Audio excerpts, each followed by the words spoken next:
បាទអរគុណកម្មវិធីរបស់យើងនឹងត្រឡប់មកវិញនៅក្នុងវគ្គក្រោយជាមួយនឹងការប្រកាសនៅលទ្ធផលថាតើបេក្ខជននឹងបែកខាងលើទាំង3ក្រុមណាដែលទទួលបាននូវប្រជាប្រិយភាពនិងការគ្រប់គ្រងច្រើនជាងគេពីបងប្អូនទូរទស្សនិកជនពេលនេះកម្មវិធីសូមសម្រាប់បន្តិចសិន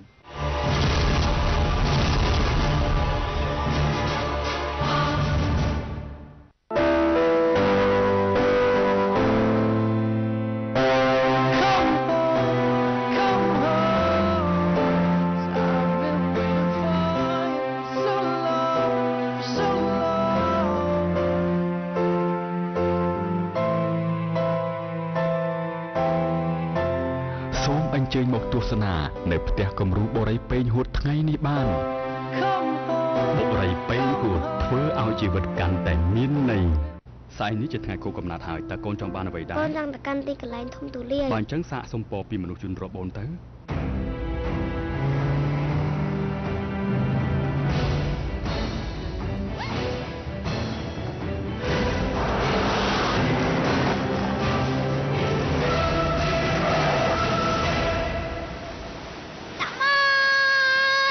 ម៉ាស្ត្រា BT 50 Pro ថ្មីជំរុញអ្វីៗគ្រប់យ៉ាងคล้ายជាការពិតបាន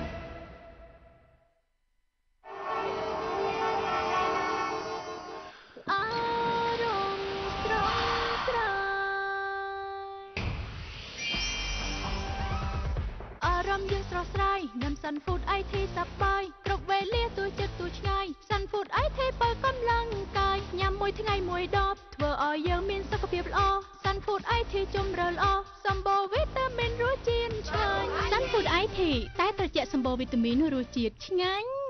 ភេសជ្ជៈបើកម្លាំងខារ៉ាបាល់ចែករង្វាន់ច្រើនជាងគេក៏ភ្លាមឈ្នះភ្លាមមិនបាច់សន្សំខារ៉ាបាល់ចែករង្វាន់ច្រើនជាងគេម៉ូតូ Yamaha Fino 300គ្រឿងរង្វាន់ជាប្រាក់សុទ្ធនិងភេសជ្ជៈខារ៉ាបាល់សរុបជាង200,000រង្វាន់ចាប់ពីថ្ងៃនេះតទៅភេសជ្ជៈបើកម្លាំងខារ៉ាបាល់មានបន្ថែមវីតាមីន B12 ជំនួយខួរក្បាល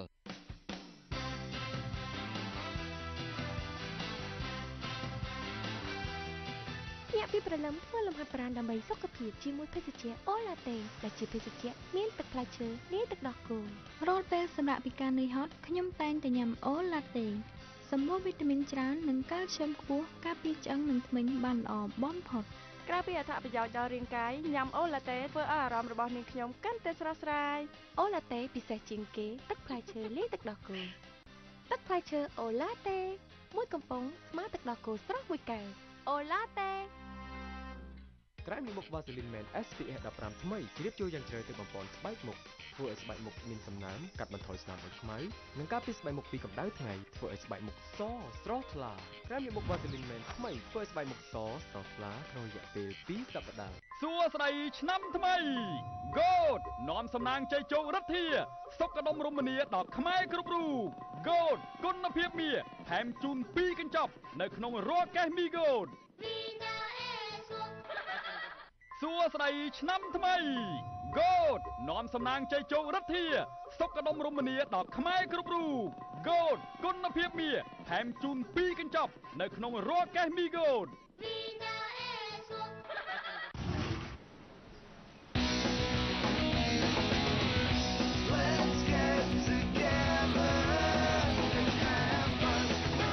ត្រឹមតែមានកម្រិតស្ថាបនាមានមិត្តភ័ក្តិដែលព្រមសប្បាយរីករាយនឹងគ្នាហើយត្រូវតែមានលីអូបៀតែប៉ុណ្ណឹងក៏សប្បាយពេញទំហឹងនៅគ្រប់ទីកន្លែងប្រើពេលវេលាឲ្យមានសេចក្តីសុខរីករាយនឹងការជប់លៀងដែលយើងបង្កើតឡើងដោយផ្ទាល់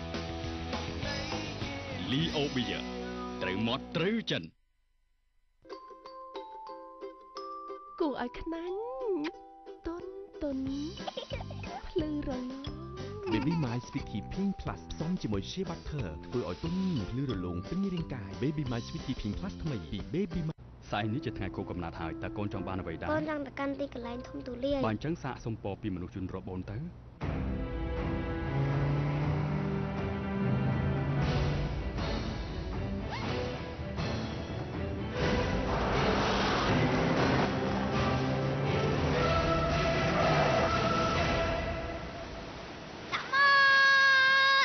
Mazda BT 50 Pro ថ្មីជំរុញអ្វីៗគ្រប់យ៉ាងคล้ายជាការពិតបាន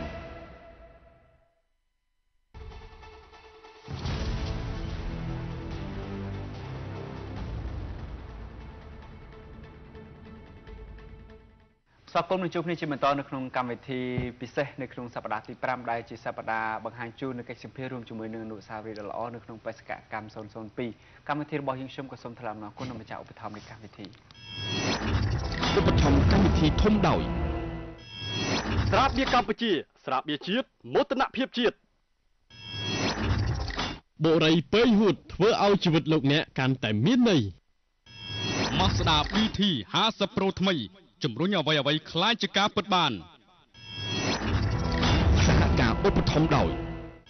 ហើយត្រជាក់ពៅកម្លាំងខារ៉ាបាវមានបន្ថែមវីតាមីន B2 ជំនួយខួរក្បាលអូឡាតេភេសជ្ជៈនៃសម្រស់និងសុខភាពសាំងពូត IT ជំនួយសុខភាពពៅកម្លាំងហើយជាជំរើសដ៏ល្អសម្រាប់មនុស្សពេញវ័យ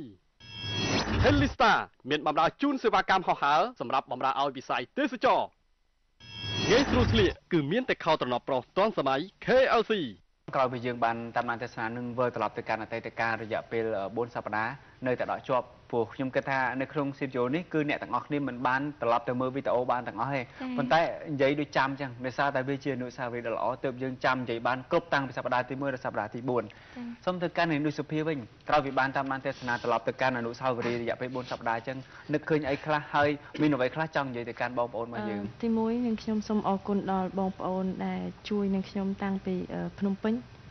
រហូតដល់ចាគោលដៅដូចជាបងប្រុសបងស្រីដែលនៅកំពង់ឆ្នាំងដែលឲ្យខ្ញុំស្នាក់នៅដោយផ្ដល់ភាពកក់ក្ដៅមែនតើចាហើយនិយាយទៅបរិយាកាសរស់នៅជនបទស្រស់ស្រាយល្អមែនតើខ្ញុំឃើញផ្ទះគាត់ចំហៀងដូចជាអត់មានជាងអញ្ចឹងពេលយើងគេមកខ្យល់បរិសុទ្ធឲ្យព្រលឹមឡើងចាប់អារម្មណ៍ថងថាចេះមួយនៅជនបទបរិយាកាសល្អដោយសារតែ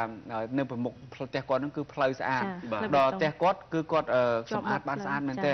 ចុះមកគឺដីស្អាតសម្អាតអត់មានសម្រាមអញ្ចឹងទៅការរស់នៅហាក់ដូចជាស្រស់ស្រាយបាទពេលយប់ឡើងពួកខ្ញុំគេងជុំគ្នា3នាក់មួយបង្ទូបាទហើយផ្ទះខ្ញុំគេងហ្នឹងគឺអត់មានកន្ទប់ទឹកទេបាទពួកខ្ញុំងូតទឹកដងបាទហើយខ្ញុំនិយាយតាមត្រង់ខ្ញុំអត់ដែលទេខ្ញុំអត់ដែលនេះគឺជាលើកទី1ក្នុងជីវិតខ្ញុំពេលដែលខ្ញុំផ្លាស់កៅអៅហើយខ្ញុំចង់ពងហើយខ្ញុំស្រែកសួរបន្ទូថាបងអាហ្នឹងគេយកកៅអៅទៅផ្លាស់ហ្នឹងឬក៏មិនបន្ទូគាត់ងាកមកគាត់ថាអាភីហែងសួរនេះបងដឹងថាហែងលើកទី1ថាបងខ្ញុំអត់ដឹងបានគាត់ថាយកកៅអៅមកផ្លាស់លើវិញអូអញ្ចឹងហើយបងមករាគាត់អ្នកសក់ទឹកហើយបន្ទូគាត់វើអង្គុយសោចខ្ញុំថាម៉េចសោចខ្ញុំវិញខ្ញុំមិនដែលមកបងបើថាទៅថតតាមខេត្តអីអញ្ចឹងទៅនៅតាមខេត្តអញ្ចឹងភាគច្រើនខ្ញុំជួលស្ថាគេដូចជាទស្សនៈគេខ្ញុំមកដែរគេអញ្ចឹងហើយខ្ញុំសួរអញ្ចឹងទៅគាត់សោចតែឯងអញ្ចឹងហើយខ្ញុំថាសោចខ្ញុំមើលអីបើខ្ញុំអត់ដឹងខ្ញុំសួរបើដឹងទៅសួរគាត់ទៅអីបាទរសជាតិនៃជីវិតបន្តទៀតទៅនីទុសិលៈចាចំពោះរូបនេះខ្ញុំគឺមានតែម្រាមដៃ10គឺអរគុណដល់បងប្អូនពីទីភ្នំពេញទៅដល់ខេត្តបាត់ដំបងផ្ទាល់ព្រោះខ្ញុំមិនអាចរាយរាប់ឈ្មោះទាំងអស់នឹងឲ្យបានចាំច្បាស់ហើយប៉ុន្តែបើសិនជាគ្មានពួកបងទាំងអស់គ្នាជួយពួកខ្ញុំទេខ្ញុំជឿថាពួកបងស្គាល់ខ្ញុំក៏ស្គាល់ពួកបងដែរប៉ុន្តែខ្ញុំគ្រាន់ថាអរគុណដែលសន្តានចិត្តពួកបងដែលបានផ្ដល់ភាពកក់ក្ដៅចំពោះរូបនាងខ្ញុំតាំងពីពេញរហូតទៅដល់ខេត្តកំពង់ឆ្នាំងគឺបងស្រីក៏បានផ្ដល់នៅផ្ទះឲ្យពួកខ្ញុំទាំងពីរអ្នកស្នាក់អាស្រ័យជាពិសេសគឺបានផ្ដល់ភាពកក់ក្ដៅដោយឪពុកម្ដាយរបស់ខ្ញុំទី2ហើយចំពោះទី3គឺបានផ្ដល់ម្ហូបអាហារដែលពួកបងមានទាំងប្រមាណចេញអស់ពីចិត្តទាំងអស់គឺពួកខ្ញុំសប្បាយចិត្តនឹងរស់នៅជាមួយបងដោយភាពកក់ក្ដៅដោយស្និទ្ធស្នាលបំផុតអ្វីដែលខ្ញុំមិនធ្លាប់មានប៉ុន្តែថ្ងៃនេះខ្ញុំបានស្គាល់នៅក្នុងកម្មវិធី I Mission នេះធ្វើឲ្យជីវិតរបស់ខ្ញុំដឹងថាភាពលំបាកនឹងយ៉ាងម៉េចពេលដែលខ្ញុំទៅដោយគ្មានអ្វីទាំងអស់នៅក្នុងខ្លួនខ្ញុំជាមួយនឹងដៃគូរបស់ខ្ញុំចឹងមកនេះថាដៃគូរបស់ខ្ញុំគឺជាមនុស្សម្នាក់ដែលគាត់ស្គាល់ភាពលំបាកពីមុនច្រើនជាងខ្ញុំជឿជាក់ចាតែគាត់ថាអ្វីដែលយើងជួបធ្លាប់តែពេលខ្លះយើងជួបតែក្នុងពេលសម្ដែងគឺជាការរៀបចំទុកមុនតែនេះគឺមិនមែនជាការរៀបចំទុកមុនទេគឺយើងត្រូវតែធ្វើមិនទៅតាមលក្ខខណ្ឌនៃកម្មវិធីដែលគេតម្រូវឲ្យយើងធ្វើគឺក្នុងនោះគឺគាត់បានបង្ហាញពីទឹកចិត្តគេហៅថាខ្មែរស្រឡាញ់ខ្មែរឲ្យទៅលើកដៃសំពះសូមគាត់គឺគាត់តែងតែជួយគ្រប់ពេលណាដែលយើងត្រូវការគាត់ជួយបាទតាមពីដើមទីរហូតពីភ្នំពេញរហូតទៅដល់បាត់ដំបងគឺសិតសឹងតែមិនមានសោះអ្នកដែលថាឆ្លើយទេលុះត្រាតែគាត់មិនបានឆ្លងកាត់ផ្លូវហ្នឹងហើយគឺខ្ញុំអរគុណលើកម្រាមដៃ10ជូនពរដល់សុខភាពល្អទាំងអស់គ្នាប្រជាជននៅក្នុងប្រជាណាចក្រកម្ពុជាដែលបានគ្រប់គ្រងនៅក្នុងកម្មវិធី I Mission ជាពិសេស I Mission ធ្វើឲ្យជីវិតរបស់ខ្ញុំស្គាល់នៅភាពលំបាកអ្វីដែលខ្ញុំមិនទាន់ស្គាល់គឺខ្ញុំបានដឹងហើយខ្ញុំសង្ឃឹមថាសិល្បករនេះបើមិនបានចូលរួមប្រយ័ត្នសោកស្ដាយពីព្រោះអីយើងមិនអាចមានជីវិតយើងបែបហ្នឹងទេចឹងមកន័យថាជីវិតយើងរស់នៅជាមួយប្រជាពលរដ្ឋជីវិតយើងសប្បាយណាស់ចាអ្វីទាំងអស់គឺធម្មជាតិអញ្ចឹងគឺខ្ញុំបានទៅដល់អរគុណ មែនតើបានស្ថានីយ៍បានបង្កើតកម្មវិធីនេះឡើងចាអរគុណច្រើនអរគុណបន្តដល់កញ្ញាកែនីសានិងលោកបាទសំនៀងសម្រាប់នាងខ្ញុំសូមថ្លែងអំណរគុណយ៉ាងជ្រាលជ្រៅចំពោះពុកម៉ែពូមីងបងប្អូនទាំងអស់ដែលបានជួយជាមធ្យោបាយធ្វើដំណើរតាំងពីភ្នំពេញរហូតដល់បាត់ដំបងហើយក៏សូមអរគុណដល់ផ្ទះបងស្រីគឺយប់ហ្នឹងគាត់ថាគាត់ពីដំបងខ្ញុំទៅសុំ3នាក់បងកាមេរ៉ាគាត់ថាគាត់សុំទោសគាត់ស្គាល់ដែរថាជាតារាតែផ្ទះគាត់អត់មានមនុស្សផងគាត់នៅតែម្ដាយហើយគាត់ហើយនឹងកូននេះចាក៏សូមអរគុណដល់បងស្រីដែលបានឲ្យប្អូនស្នាក់នៅមួយយប់នឹងចាហើយចង់និយាយថាអរគុណសម្រាប់ស្ថានីយ៍ទូរទស្សន៍បាយ័នដែលបានបង្កើតកម្មវិធី iMission នេះមកគឺនិយាយរួមបើខ្ញុំថតធ្វើកុនខ្ញុំមិនដែលពិបាកចឹងទេចាក៏ប៉ុន្តែពិបាកនេះគឺពិបាកមួយគឺជាមេរៀនសម្រាប់ខ្ញុំរហូតមកដល់ឥឡូវហ្នឹងអ្វីដែលខ្ញុំអត់ហ៊ានធ្វើឥឡូវខ្ញុំហ៊ានធ្វើចាហើយសម្រាប់ការដែលខ្ញុំទៅនៅគេងដូចភៀងនិយាយមិនអញ្ចឹងងូតទឹកដងអីខ្ញុំអត់ដែរទេថតរឿងមួយគ្នាមែនទេចាគឺយើងជួលទស្សនៈជួលអីខ្ញុំដើរទៅងូតទឹកដងខ្ញុំចង់កំប៉ុងខ្ញុំអាចមើលបងតារាទៀតបងមិនថតខ្ញុំអត់ទៅអត់ទេលើកលែងកន្លែងងូតទឹកហ្នឹងមួយអត់ថតទេតែក្រៅពីហ្នឹងថតទាំងអស់ហ่ะបងឯងប្រកាសទេណាខ្ញុំកាន់បងឯងប្រកាសថាបងអាចថតខ្ញុំទេណាអត់ថតទេងូតទឹកចុះមានណាកដាលវាកដាលវាហ្មងចាគឺលើកទី1នៃជីវិតរបស់ខ្ញុំតែគ្រាន់ថាខ្ញុំសូមអរគុណម្ដងទៀតចាហើយក៏សូមផ្ដាំដល់មិត្តភ័ក្តិសិល្បករទាំងអស់កម្មវិធីនេះមិនមែនថាមិនពិបាកទេពិបាកតែជាមួយគ្នានឹងគឺការសប្បាយគឺមានច្រើនមែនតើចាហើយនឹងមេរៀនសម្រាប់ជីវិតសម្រាប់ពួកយើងគឺច្រើនមែនតើអ្វីដែលយើងមិនហ៊ានធ្វើគឺប្រហែលជាឃើញទេថាខ្ញុំធ្វើបានចាទោះជាខ្ញុំអត់ឈ្នះទោះជាខ្ញុំបានលេខ2ក៏ប៉ុន្តែខ្ញុំបានធ្វើរហូតដល់ចប់បាទអរគុណលោកសំនៀងបាទជាចុងក្រោយនេះដែរក៏ខ្ញុំសូមជម្រាបសួរទៅដល់ទស្សនិកជនហើយក៏សូមជម្រាបលាហើយក៏សូមថ្លែងអំណរគុណទៅដល់ទស្សនិកជនដែលតែងតែផ្ញើសារគាំទ្រដល់សិល្បករសិល្បករនេះយើងគ្រប់កម្មវិធីទាំងអស់ជាពិសេសកម្មវិធី iMission នឹងតែម្ដងហើយអរគុណទៅដល់អ្នកម៉ែមុនដំបូងគេអ្នកម៉ែនៅភ្នំម្ដងគាត់បានផ្ដល់បាយឲ្យហើយនឹងបងដែលបានជួយឲ្យខ្ញុំនឹងធ្វើដំណើរទៅរហូតទៅដល់ទីដៅហើយសូមអរគុណដល់អ្នករៀបចំកម្មវិធីដែលផ្ដល់ឱកាសឲ្យខ្ញុំបានចូលរួមនៅក្នុងកម្មវិធីនេះគឺកម្មវិធីនេះគឺពិបាកមែនក៏ប៉ុន្តែបើមិនស្គាល់ពីពិបាកទេគឺមិនស្គាល់រសជាតិជីវិតទេដើម្បីធ្វើឲ្យជីវិតបានប្រសើរល្អឡើងអរគុណច្រើនការក្នុងក្នុងពេលរយៈពេល4សប្តាហ៍ទី1គឺត្រូវឆ្លងកាត់ឲ្យផុតដំណាក់កាលវិញ្ញាសាទៅធ្វើឲ្យផុតទីបញ្ចប់អ្នកទាំងអស់នេះធ្វើចប់បានគ្រប់អត់មានណាគេសួរអត់រួចបោះបង់ចោលកណ្ដាលទេចំណុចទី2គឺចង់បានជ័យលាភីចុងក្រោយអ្នកទាំងពីរទទួលបានលេខ1លេខ2និងលេខ3ទោះបីជាអ្នកមិនបានលេខ1ក៏គិតថាយើងទទួលបានអ្វីដែលយើងធ្វើបានពេលវេលាសំណាងការខំប្រឹងគឺខុសគ្នាចំណុចទី3ពេលដែលកម្មវិធីចាក់ផ្សាយក្រុម iMission 002សូមកោតសរសើរថាអ្នកទាំង6ទទួលបានការកោតសរសើរពីប្រជាពលរដ្ឋកម្ពុជារបស់យើងច្រើនមែនទែនយើងខ្ញុំនឹកស្មានមិនដល់ពេលដែលខ្ញុំផលិតកម្មវិធី iMission 003ប្រជាជនណាក៏ស្គាល់ដែលកំពុងតែមើលគឺចាំគ្រប់សកម្មភាពរបស់អ្នកទាំង6អ្នកនឹង6ធ្វើអីក៏ដោយគឺគាត់ចាំគាត់យកមកនិយាយប្រាប់ខ្ញុំឲ្យគាត់ស្គាល់នៅលើភ្នំនៅលើកោះគឺស្គាល់កៅនីសាលោកសំនៀងស្គាល់លោកសវណ្ណមេក្រាននុសុភាទូសិលៈអ៊ុនសធាគឺស្គាល់ទាំងអស់គឺគាត់ប្រាប់គាត់យកទាំងអស់នោះមកប្រាប់ខ្ញុំអញ្ចឹងមានន័យថាគាត់មើលគាត់តាមដានរាល់សប្តាហ៍នោះហើយជាជោគជ័យហើយចំណុចចុងក្រោយមកដល់ថ្ងៃនេះអ្វីៗទាំងអស់ត្រូវបានបញ្ចប់យើងនឹងសម័យថាសកម្មភាពទាំងអស់នោះអាចត្រឡប់មកវិញទេបើសិនបើមានការប្រកួតលើក្រោយតែការប្រកួតទាំងអស់នេះនៅក្នុង iMission 002បានបញ្ចប់ហើយក៏បញ្ចប់នៅក្នុងពេលនេះគឺជាមួយនឹងការប្រកាសនៅរង្វាន់ប្រជាប្រិយភាពការខិតខំប្រឹងប្រែងចាក់ផ្សាយរយៈពេល4សប្តាហ៍មានបងប្អូនទូទាំងទស្សនិកជនយើងដែលទស្សនាកម្មវិធីរបស់យើងខ្ញុំហើយបានធ្វើការវោតគាំទ្របេក្ខជននិងបេក្ខនារីកាន់តែច្រើនហួសពីការស្មានខុសពី iMission 001រសជាតិគឺខុសគ្នាការផ្ញើសារក៏ខុសគ្នា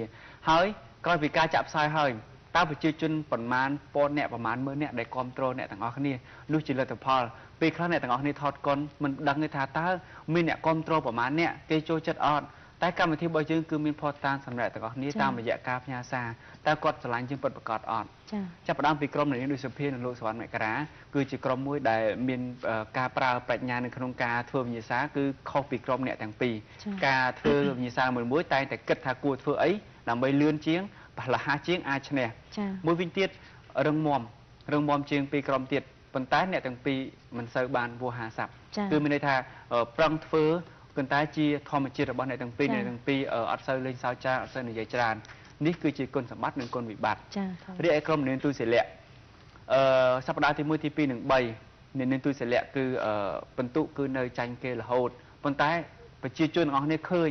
ថាអ្នកទាំងពីរប្រឹងមែនទែនប្រឹងណាស់រហូតធ្វើឲ្យសម្រេចគោលដៅប៉ុន្តែទូសិលៈមានចំណុចមួយដែលអ្នកទាំងពីរគឺលេងសើចច្រើន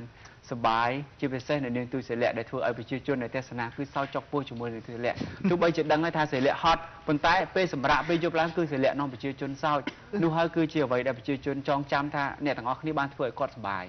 រីឯមួយក្រុមកៅនិសារួមជាមួយលោកសំនៀងប្រឹងប្រែងខ្លាំងមែនទែនជ័យលាភីនៅក្នុងសប្តាហ៍ទី1ទី2ទី3គឺបដំប្រសងអត់អន់ទេហើយនិសាក៏មានចំណុចមួយដែលរូតរះខ្លាំងមែនទែនលើកដៃសាពះកដាលខ្នល់សូមប្រជាជនហើយមានសកម្មភាពរស់រវើកខ្លាំងចឹងហើយទាំងអស់នោះគឺជាអ្វីដែលប្រជាជននឹងវាតម្លៃចឹងខ្ញុំបានធ្វើការប្រកាសលទ្ធផលជូនក្រុមមួយចំនួនដែលមើលទៅមានភាពរស់រវើកអាចគិតថាខ្លួនឯងជាប់ប៉ុន្តែក៏មិនដឹងថាយ៉ាងណាដែរក្រុមខ្លះដែលគិតថាខ្លួនឯងមិនអាចជាប់ទេប៉ុន្តែតាមរយៈការផ្ញើសារពីបងប្អូនគឺបងប្អូនខ្លះចូលចិត្តក្រុមនេះបងប្អូនខ្លះចូលចិត្តក្រុមនោះអញ្ចឹងខ្ញុំបានធ្វើការប្រកាសលទ្ធផលជូនរង្វាន់ប្រជាប្រិយភាពនៅក្នុង iMission 002 ដែលទទួលបាននូវការលើកទឹកចិត្តនិងគាំទ្រពីប្រជាជនច្រើនជាងគេគឺបានទៅលើបេក្ខជននិងបេក្ខនារីក្រុមទី1ទី3អបអរសាទរកញ្ញាកៅនិសានិងលោកស្រីចូលក្រោយមកស្លាប់ដល់ដៃទៅមិនទៅជាយំយ៉ាងខ្ញុំចង់ក្រោយអូនអើយពីកម្មវិធីរបស់យើងមានថវិកាលើកទឹកចិត្តពីសាធារណកម្ពុជានិងទូរទស្សន៍បាយ័នបាទជូនទៅដល់អ្នកទាំងពីរក្រុមអលោកសំនៀងកុំយំកូនជិះមកតទៀតតែមិនដឹងទៅសោកទៅសំនៀងទៅយំទៅសោកអីគុណសំនៀងកុំយំអីកូនអរគុណច្រើនកុំយំអូនយំសូមជំរាបជូនថានៅក្នុង iMission 02ដោយដែលខ្ញុំបានជំរាបជូនថាទទួលបានការវោតគាំទ្រខ្លាំងជាង iMission 001ទៀតមានន័យថានេះជាជោគជ័យរបស់អ្នកទាំង3ហើយពីកម្មវិធីអរគុណច្រើនមែនទែនអ្នកទាំង3ដែលបានរួបរวมគ្នាធ្វើឲ្យ iMission 002នេះទទួលបានការគាំទ្រហើយយើងគិតថារូបភាពទាំងអស់នោះកើតមានបានក៏ដោយសារតែអ្នកទាំង3ក្រុមបានធ្វើហើយប្រជាជនគាត់ពិតជាមោទនភាពរាល់ការផ្ញើសារគាត់មិនភ្លេចឡើយនៅក្នុងការបន្ថែមពាក្យពេចន៍ទាំងអស់ដូចជាយើងចាំបានគឺក្រុមនៃនុសភានៅលោកមករាមានប្រជាជននៅក្នុងខេត្តបន្ទាយមានជ័យដែលគាត់បានសរសើរអ្នកទាំងពីរក្រុមគាត់ស្រឡាញ់គាត់បានប្រាប់ថាអ្នកទាំង3រូបរាងស្អាតបាទតែអ្នកទាំង3បានចូលរួមកម្មវិធីទាំងនៅលើទឹកទាំងនៅលើគោកគឺលំបាកណាស់ហើយគាត់សូមសរសើរហើយគាត់អាណិតអ្នកទាំង3ក្រុមរីឯនៅនាងទូសិលៈយើងបានប្រជាជនគ្រប់គ្រងនៅខេត្តកំពង់ស្ពឺដែលគាត់ស្រឡាញ់នាងទូសិលៈនិងលោកសុភាសធាគាត់ថាបើសិនបើអាចខលចូលបានគាត់ចង់ផ្ញើសារសម្លេងថាគាត់ស្រឡាញ់ហើយគាត់សប្បាយរីករាយទោះបីជាអ្នកទាំង3មិនទទួលបានជ័យលាភីលេខ1រីឯក្រុមកញ្ញាកៅនិសានិងលោកសំនៀងយើងទទួលបានការគាំទ្រពីប្រជាជននៅបាត់ដំបងផ្ទាល់តែម្ដងដែលគាត់ជាអ្នកដែលបានជួយអ្នកទាំងពីរហើយគាត់បានផ្ញើសារគាំទ្របន្ថែមទៀតគាត់ថាគាត់ជួយអត់អស់ចិត្តគាត់សូមផ្ញើសារគាំទ្របន្ថែមយើងចង់អស់នេះរំភើបចំពោះអ្នកទាំងអស់គ្នាដែលបានធ្វើឲ្យប្រជាជនទាំងអស់គ្នារំភើបនិងស្រឡាញ់អ្នកទាំង6បន្ថែមទៅលើអាជីពបច្ចុប្បន្នហើយសង្ឃឹមថាបងប្អូនប្រជាពលរដ្ឋនឹងនៅតែគាំទ្រសូមជ័យនិសាមានពាក្យពេចន៍អ្វីដែលសារទទួលបានការគាំទ្រច្រើនតាមវិញខ្ញុំអត់នឹកស្មានថាខ្ញុំហើយនឹងបងសំនៀងបានទេព្រោះអីខ្ញុំគិតថាលាក់ព្រោះគាត់បានគាត់ប្រកែកវោហានេះខ្ញុំសូមថ្លែងអរគុណដល់បងប្អូនទាំងអស់គ្នាដែលបានវោតសម្រាប់ក្រុមនាងខ្ញុំដែលបានជាប់ជាប្រជាប្រិយភាពនៅក្នុង iMission 002នេះសូមថ្លែងអរគុណយ៉ាងជ្រាលជ្រៅហើយក៏សូមអរគុណដល់បងប្អូនដែលនៅខេត្តបាត់ដំបងដែលដូចខែនិយាយមិញអញ្ចឹងចាសូមអរគុណមែនតើអរគុណច្រើនហើយសូមផ្ញើក្តីស្រឡាញ់ពីប្រជាជនដល់អ្នកទាំងអស់គ្នាខ្ញុំបាទលើកយកតែមេសេចសំខាន់របស់ប្រជាជនយើងនៅមានមេសេចច្រើនទៀតដែលយើងឆែកអស់ហើយតាមរយៈអ្នកទាំង6ក៏សូមផ្ញើក្តីស្រឡាញ់ជូនដល់ប្រជាជនទាំងអស់គ្នាវិញដែលបានគាំទ្រពួកគាត់ទាំងអស់គ្នាហើយពួកគាត់ទាំងអស់គ្នាមានតែការលើកទឹកចិត្តនិងការគាំទ្រដល់បងប្អូនទាំងអស់គ្នាវិញ មានន័យថាគាត់នឹងខិតខំប្រឹងប្រែងនៅក្នុងការងារសិល្បៈនិងការងារមួយចំនួនទៀតដើម្បីតបស្នងដល់ប្រជាជនកម្ពុជាចំពោះការជួយមកកាន់ពួកគាត់ហើយជំនួយជូនថា iMission 003 បានត្រៀមក្នុងការផ្សព្វផ្សាយជូនលោកអ្នកទស្សនាហើយតាមរយៈការផ្សព្វផ្សាយគឺបងប្អូនបានឃើញហើយថា iMission 003 មានរសជាតិប្លែកខុសពី iMission 002 ជាមួយនឹងយុទ្ធនាការនិងបេសកកម្មមានលើដែនទឹកនិងដែនសមុទ្រដែលទាំងអស់នោះគឺផ្សារភ្ជាប់ជាមួយនឹងធម្មជាតិរួមជាមួយនឹងតំបន់រមណីយដ្ឋានប៉ែកសមុទ្រជូនដល់លោកអ្នកហើយលោកអ្នកក៏បានដឹងដែរថាពួកគាត់គឺត្រូវឆ្លងកាត់នៅលើផ្ទៃសមុទ្រនៅមហាសាគរដ៏ធំធេងថាតើនៅក្នុង iMission 003 នឹងមានបេសកកម្មលំបាកយ៉ាងណានៅមានរឿងរ៉ាវដែលប្លែកខុសពី iMission 001 និង 002 សូមបន្តតាមដានទស្សនាកម្មវិធីនៅសប្តាហ៍ក្រោយសម្រាប់ពេលនេះយើងខ្ញុំទាំងអស់គ្នាសូមអរគុណសូមគោរពលា